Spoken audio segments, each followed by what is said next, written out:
Mga kapuso, bukas na ang opisyal na simula ng simbang gabi. Pero syempre, ngayon pa lamang may mga anticipated simbang gabi na.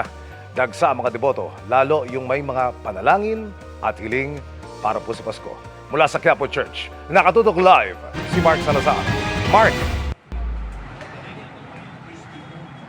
Emil, nagsisimula na yung 9-day anticipated mass o yung Misa de Aguinaldo. Itong anticipated masses para dun sa mga hindi uubrang schedule para magsimba dun sa Misa de Gallo na magsisimula naman bukas sa madaling araw.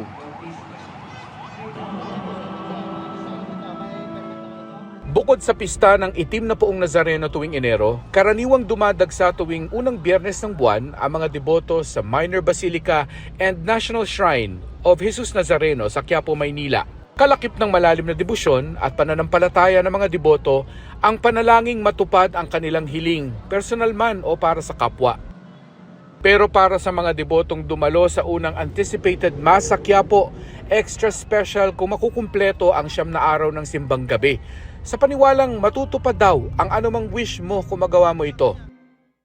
Ganyan din ang paniwala ng ilang magsisimba sa St. Peter Parish sa Commonwealth, Quezon City, na inabutan namin kanina na binibihisa na Pampasko bilang paghahanda rin sa anticipated masses.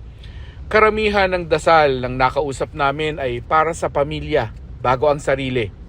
Na maging maayos yung pamumuhay namin sa buong pamilya namin, and then lalo-lalo na po yung health po ng magulang namin.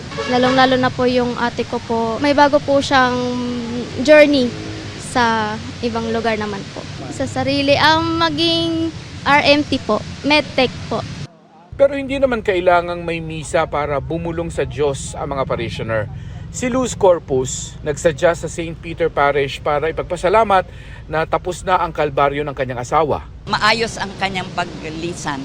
Although there are some konting nahirapan siya sa dialysis, but eventually I know he is now with the Lord.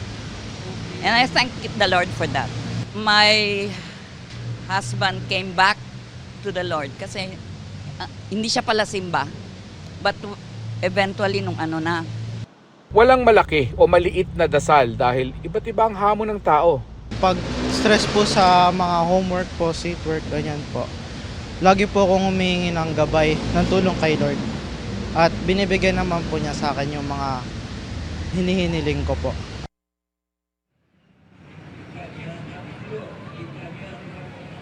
Sa mga deboto ng Jesus Nazareno, ongoing na po yung 7 p.m. anticipated mass. Meron pang 8 p.m. all nights hanggang December 23. Samantala bukas naman yung Misa de Gallo magsisimula ng 4 a.m. at meron pa uling 5 a.m. all mornings naman hanggang December 24. Emil.